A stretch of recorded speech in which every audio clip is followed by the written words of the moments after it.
Hello, everyone. Welcome back to a new It's a Progressive World interview. As always, you can find timestamps down below and please like and subscribe. And we have once again the pleasure of being joined by the one and only Norman Finkelstein. Norman, thank you very much for joining us. You've been extremely busy these days with a lot of videos, getting a lot of views, which we want to ask you about. And right before we get into the topic for today's interview, your last book is I'll Burn That Bridge When I Get to It. Okay, Norman. So how are you? You've been very busy recently, getting called on to go on a lot of shows with Sam. We just listened to the one on the Comedy Cellar USA. So how are Mm. things? How are some of these interviews going? Um, well, first of all, I think there's a kind of optical illusion. I've actually not been on very many interviews on the so-called left podcast world. Mm. I was on Katie Halper. I was on Chris Hedges. I did an interview with a surrogate for Jimmy Dore. It wasn't Jimmy Dore himself. Um, Otherwise, as you know, there's a pretty large left, self-described left podcast world on which I wasn't invited. In fact, aside from Katie Halper, I would say the fairest, Chris Hedges was perfect, but it was Hmm. short. It's a time slot, it's a half hour. Um, the biggest audiences I got were places where you would least expect. It wasn't a Glenn Greenwald, it was a Michaela Peterson. And she's the daughter of Jordan Peterson. Doesn't seem to be, I can't tell, a particularly political person, but she was extremely respectful and she was an intent and intense listener. And she gave me quite a large amount of time, I guess maybe 2 hours, I don't recall now. And that was judging by this phenomenon called views. I don't know much about internet culture, but it got about, I think, 350,000 views. Yeah, 385. I have it open right here right now. Unfortunately, I found out about it when I heard you mention at the end of that comedy show that you did. Well, not comedy show, the comedy name Right. podcast you did. And then there was the interview with Noam Dworman, the comedy club fellow. Um, and he too gave me a block of, I think, 2 hours and 30 minutes, something like that. So I think it's a bit of an illusion that I've done a lot of interviews. Places where people wanted to see me, places like Democracy Now!, Piers Morgan, Russell Brand, Glenn Greenwald, Brianna Joy Gray, Crystal Ball. No, I was not on any of those programs. Interesting. I mean, I wouldn't say Pierce yet, but I mean, since you've been I on would these imagine, I thought maybe I don't know. I would have imagined they are open to it, but maybe I don't. Who knows? I'm just being factual. You asked me a question and I'm giving you a factual No, no, answer. no. But I mean, you It's went on all these other, I guess, non-leftist, actually bigger shows, kind of, no? I mean, Much bigger audience. Peterson's daughter. And does that say anything to you that these kind of people or such shows are kind of receptive of oh, hearing your I, takes? I will say two things. For somebody like myself who's been around the block on this issue for 40 years, so that's circling the block many times and watching some stores close down and new stores open up, and new neighbors, old neighbors moving out and new neighbors moving in. I would say two things. Number one, um, the comments people tell me, because they send me the comments. So if you take the Michaela Peterson show and the comedy club show, have been overwhelmingly favorable to me. I was blown away by the comments in the Comedy Cellar one. That's the one I've watched and looked at the comments. It was incredible. And then you have to juxtapose that next to another critical fact.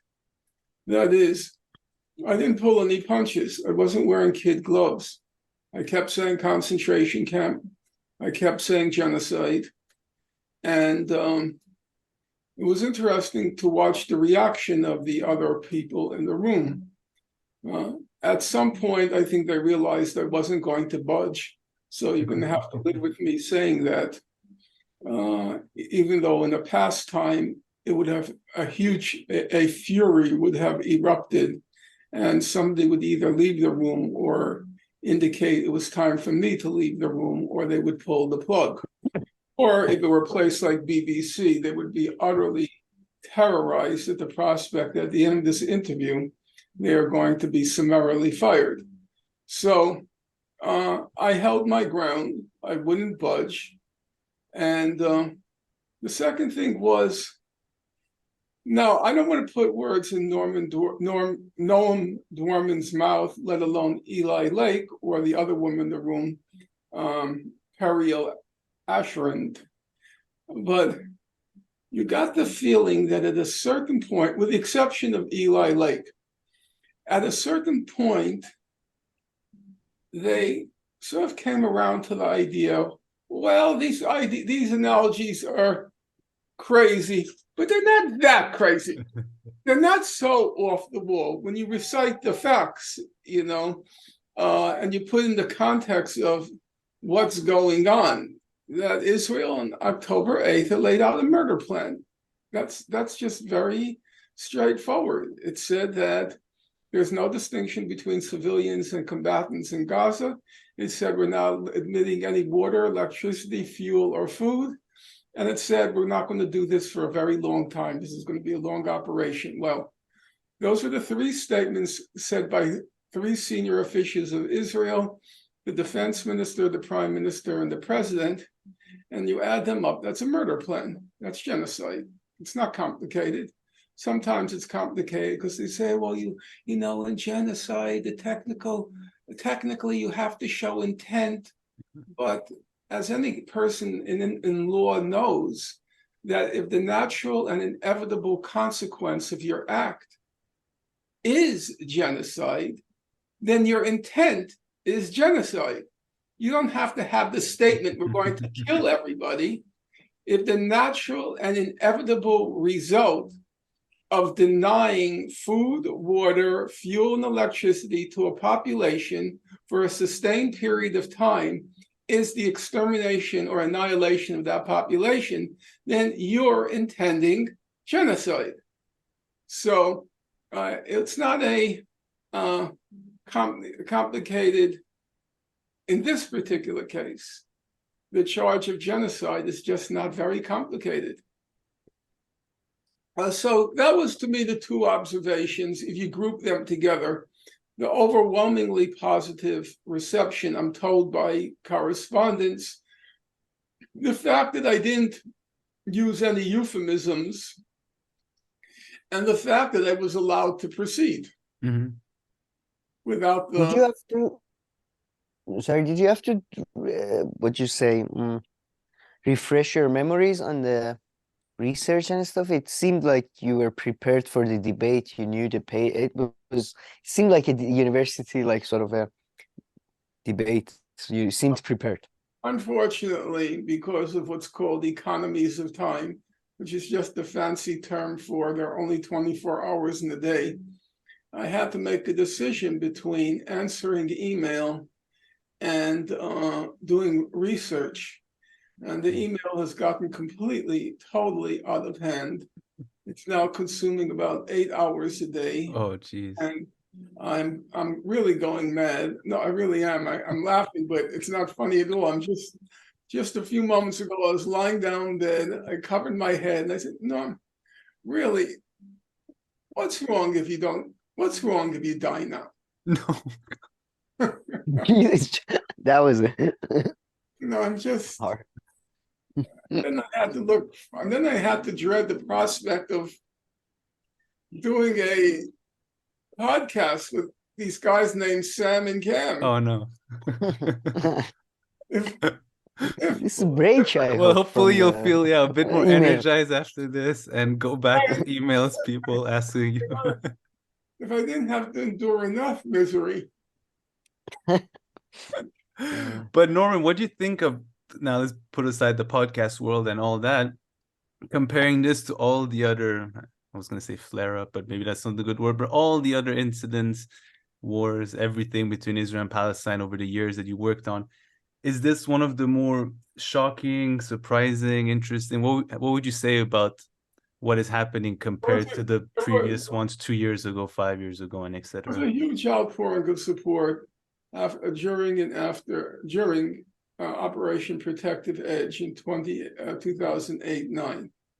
Then the support kind of petered out, even though Operation Protective Edge in 2014 was much worse than CAS-led, and lasted much longer. CAS-led lasted 22 days. Protective Edge lasted 51 days. There wasn't nearly as much support because I think people had either grown weary of the Palestine struggle or inured to the violence because it had become so regularized. Here, I would say, obviously, the demonstrations have been of a much bigger magnitude. I would say not all, but one of the big differences is the Jewish participation, the younger generation, as witnessed in the Grand Central Station rally and civil disobedience.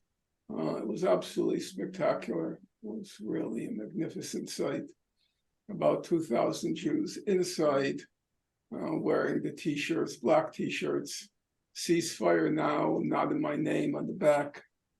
And But why this time, you think, and not the last few times? Or I think it's generational. With each generation of Jews, there's an increasing alienation from the state of Israel because in previous generations, Israel could do horrible things, but there was a residue of sympathy from the past when Israel was a real Jewish cause in the United States. But with each generation, the degree of allegiance to Israel has been diminished, has been diluted. And now there's a generation where they were raised by parents who were already skeptical of Israel. And then this current round is, these are homicidal maniacs in power. But it was interesting today to listen to Sayed Nasrallah, the head of Hezbollah, the speech he gave today. It was a huge disappointment for those who were hoping for a more active engagement by Hezbollah. But one of the things that struck me in his speech is he really has absorbed, he met with Professor Chomsky, and Sayed Nasrallah is a very serious guy. There's no question about that. The intensity of his concentration, conviction, and so forth. And when he met Professor Chomsky, he just asked questions. No small talk. He asks questions, and no doubt he's read Chomsky's books by now. And for better or for worse, I'm not really sure myself. He's completely absorbed Professor Chomsky's global conceptions. So when you listen to the speech today, Israel was kind of a sideshow. It was the United States. He said the United States is doing this. The United States is in charge. The United States is responsible.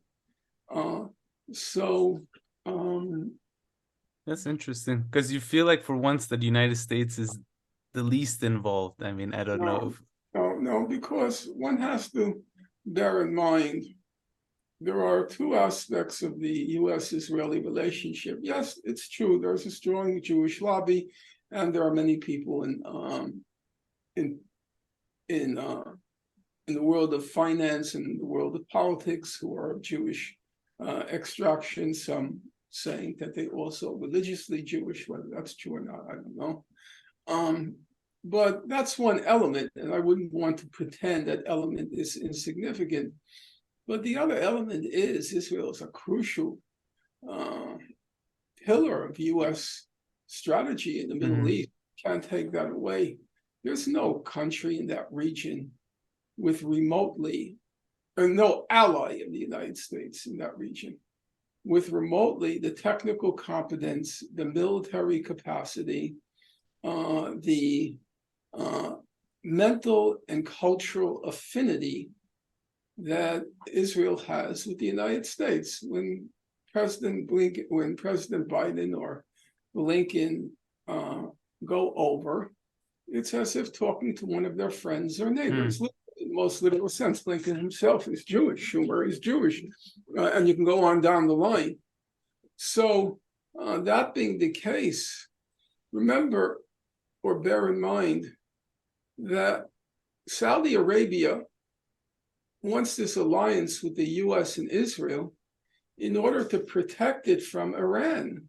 That's their concern, because the Saudis couldn't win a war in a sandbox on their own. So let me just turn this off. So they're looking for the US and Israel to use that stupid cliche, pull their chestnuts out of the fire. And Israel's military capacities were totally shattered on October 7th. It was unbelievable what happened, almost literally unbelievable. You would almost think it was a plot, because Gaza is this tiny parcel of land, and it's under the heaviest of Israeli surveillance. All this satellite surveillance, signal and surveillance, and what's called human intelligence, all these collaborators in Gaza. And Gaza is so densely populated. So you think to yourself, according to Hamas, this operation was planned for 2 years. It involved at the minimum, a minimum of 2,000 people, because 1,500 where Israel says they killed, 1,500 militants they killed. And then there were about 250 hostages taken, which means at least 500 militants must have taken them back to Gaza. So we're talking about 2,000 people involved. And remember, in Gaza, everybody's related to everybody. It's a 25 miles by 5 miles. It's the most densely populated places in God's earth. So everybody, if you know Arabic culture, and I don't know how much you know it, in Arabic culture, if somebody comes to your door, you can't turn them away. You have to let them in. They're passing through the neighborhood. They come to your door. You have to, then the tea starts and the coffee starts, that whole protocol, that whole ritual. So all these young men must have been interacting with all these other people. Some of them had to have been collaborators. And no, Israel didn't know anything. So its vaunted intelligence capacities were completely shattered. So what do you think Saudi Arabia is thinking? Like, is this deal worth it? Are they going to save us from Iran? Not so sure anymore. So the US has to allow Israel to restore what Israel calls its deterrence capacity.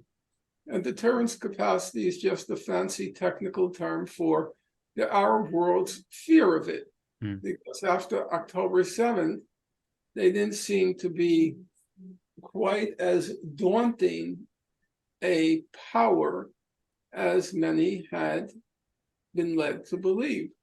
And so the US has every interest in letting Israel destroy Gaza, to transmit the message, if you raise your heads, we will cut them off. But don't you think they're afraid of a regional war? Who? Americans, US, the state officials. The Americans are concerned about a regional war.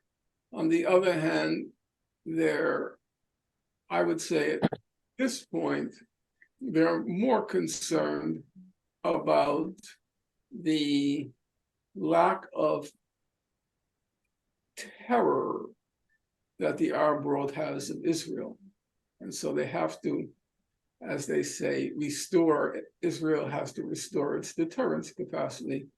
So I don't think that has anything to do really, that particular aspect has nothing to do with the Jewish element. The Jewish element is an element. And I do believe one of the reasons Biden went over was because of the Jewish contributions to the Democratic Party.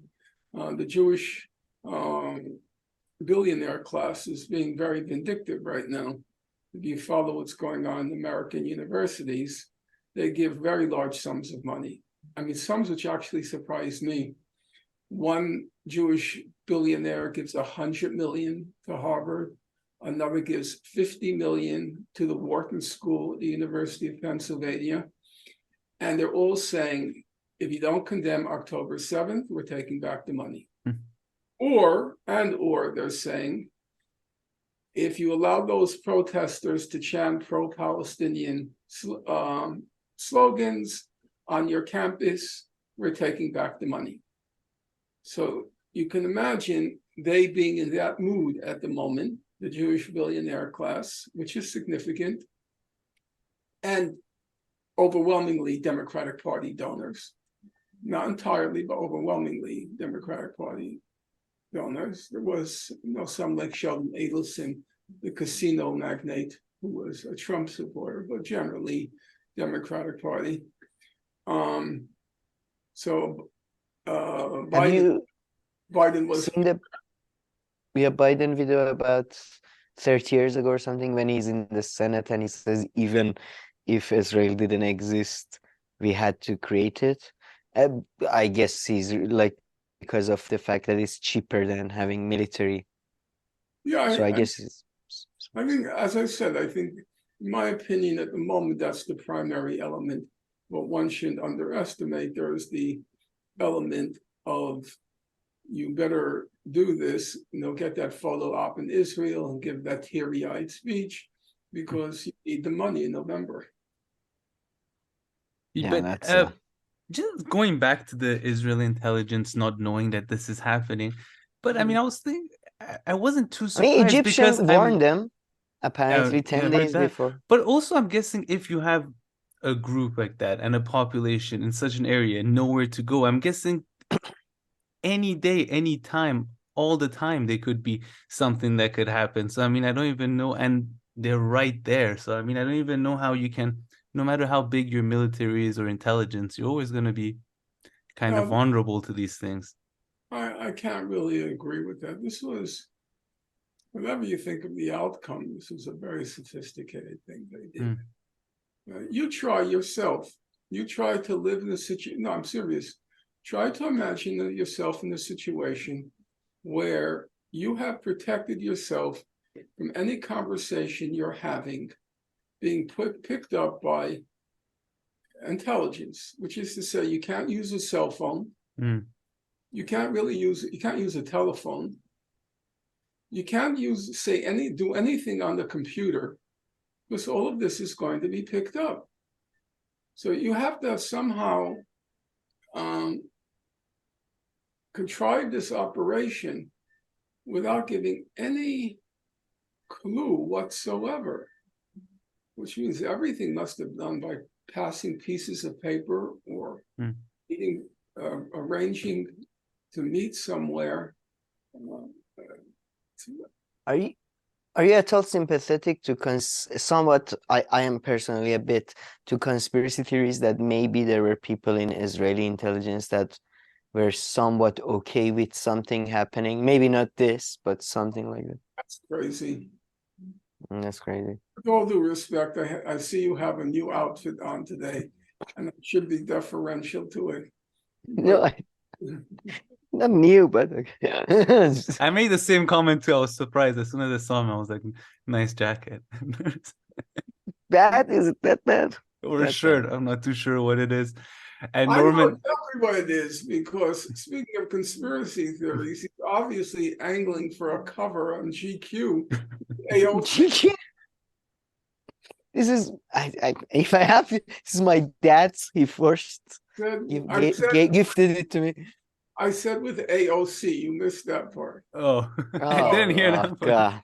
I would say my speculation as to regarding your sartorial presentation is as plausible as the Israelis wanted this attack. All right.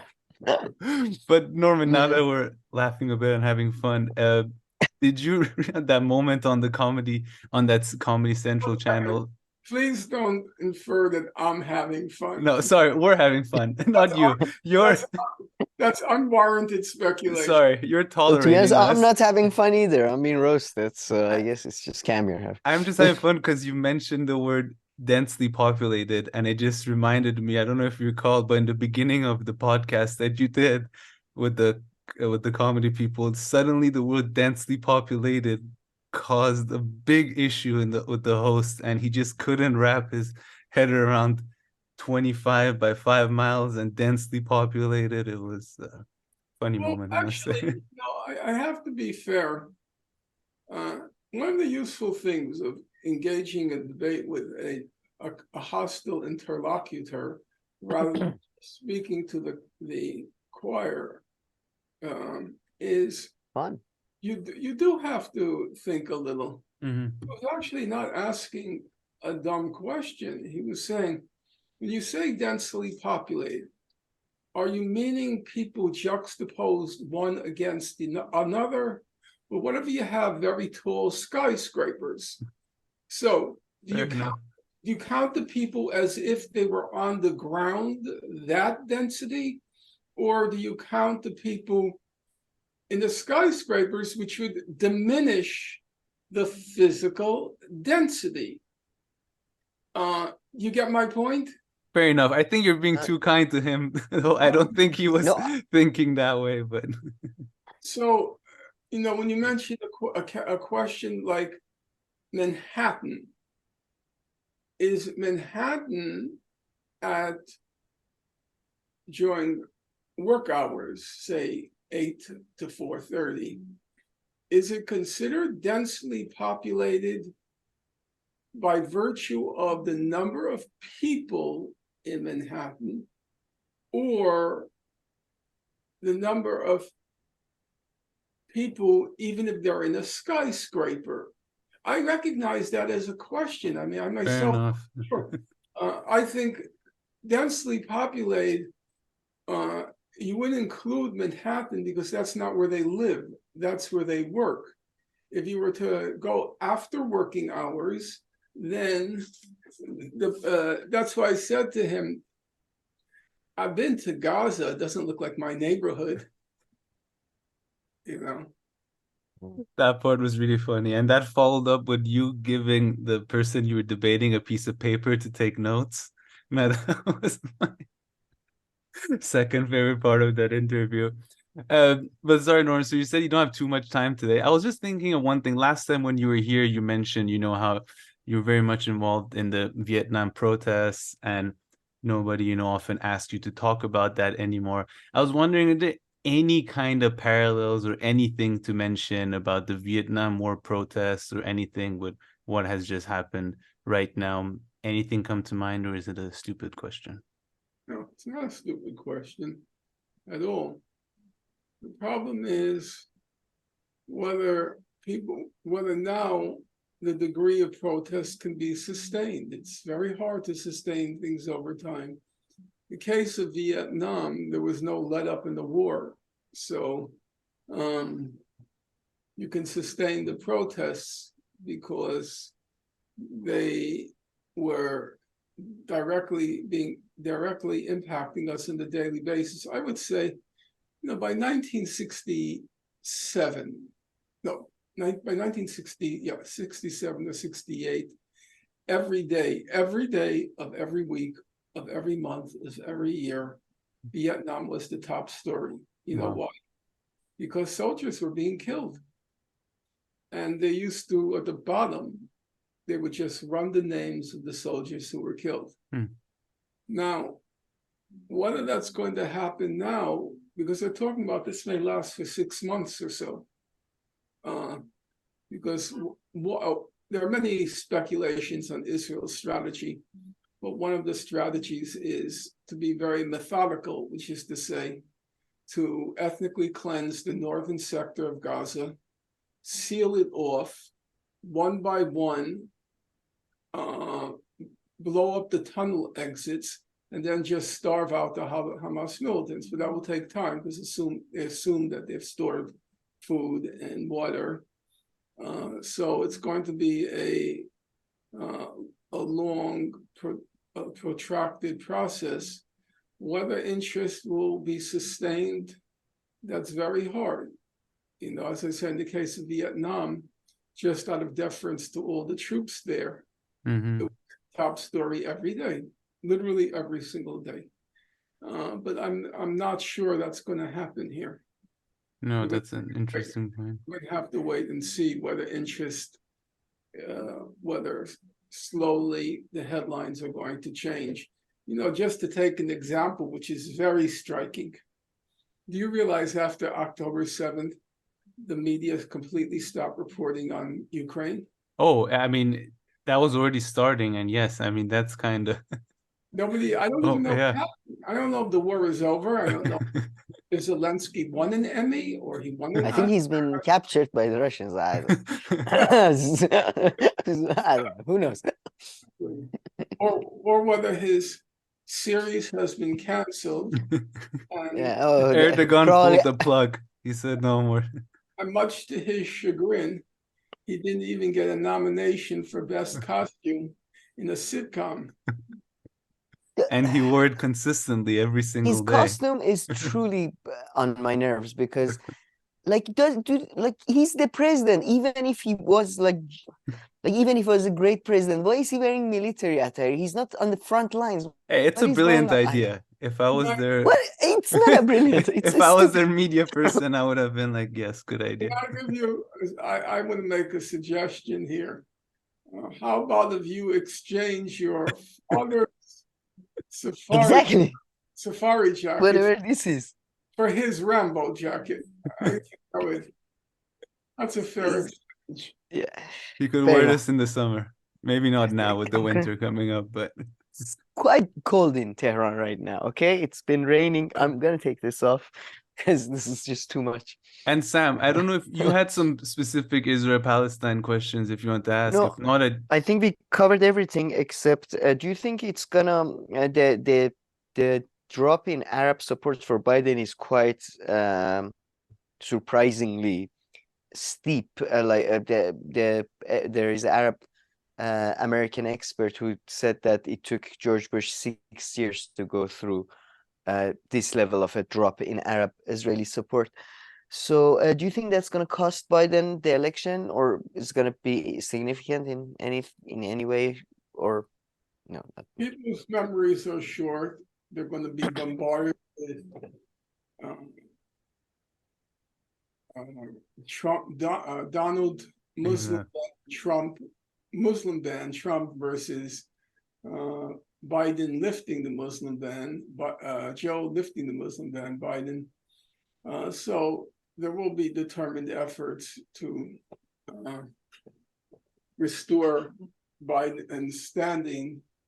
But that's, again, as I said a moment ago, it's dependent on people's memories.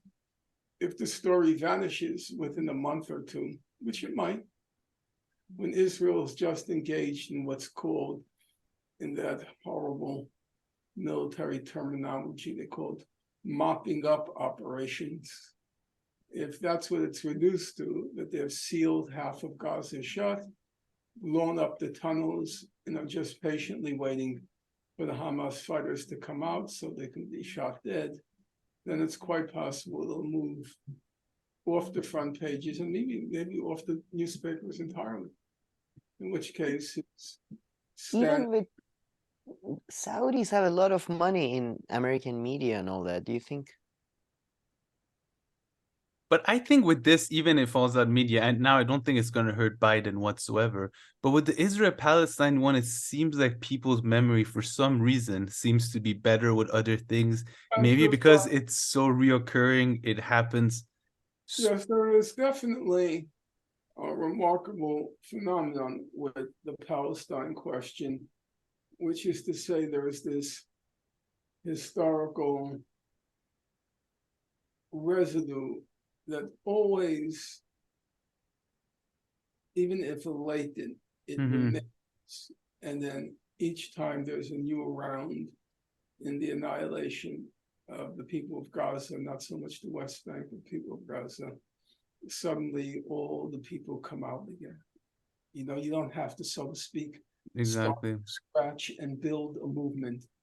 There's a historical memory. You know, there's that phrase is thrown around a lot, historical memory. And in the case of Gaza, it's actually not a metaphysical concept.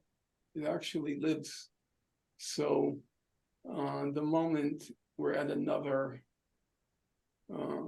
horror story, the people are right back out in the streets. There's something about that story of Gaza that resonates, probably because it's the extreme instantiation of the suffering of a large part of humankind. And it's a deep tribute, by the way, to the Latin American countries that for some reason, of all the countries in the world, they're always the ones who have, and if you look at the last massacres Israel committed, now let's see, Colombia has broken off relations. Bolivia, I think, has broken off relations. Surprisingly, Lula has not, but he's close. You know, he has his own balancing act. But they've rose to the occasion. I think it's, you know, partly the historic memory of the Latin Americans. They know what it means to be relegated to the low point, in not the nadir, but relegated to the lowest spot on the total pole. So yeah, it lives. The cause lives. The cause lives, but I'm not optimistic about this round. I don't. First of all, for whatever reason, the people in Gaza chose this moment without telling anybody. I have my own. Nasrallah, in his speech today, said what happened on October 7th came as a complete surprise to him, and also came as a surprise to Iran. And that's what Israeli intelligence is saying now. Iran and Hezbollah were taken completely off guard by what happened. And the Hezbollah and Iran don't seem like they're ready to risk a regional conflagration. So I don't see how the people of Gaza can survive. At some point, probably, I don't know how, but at some point, Egypt is going to have to open the border.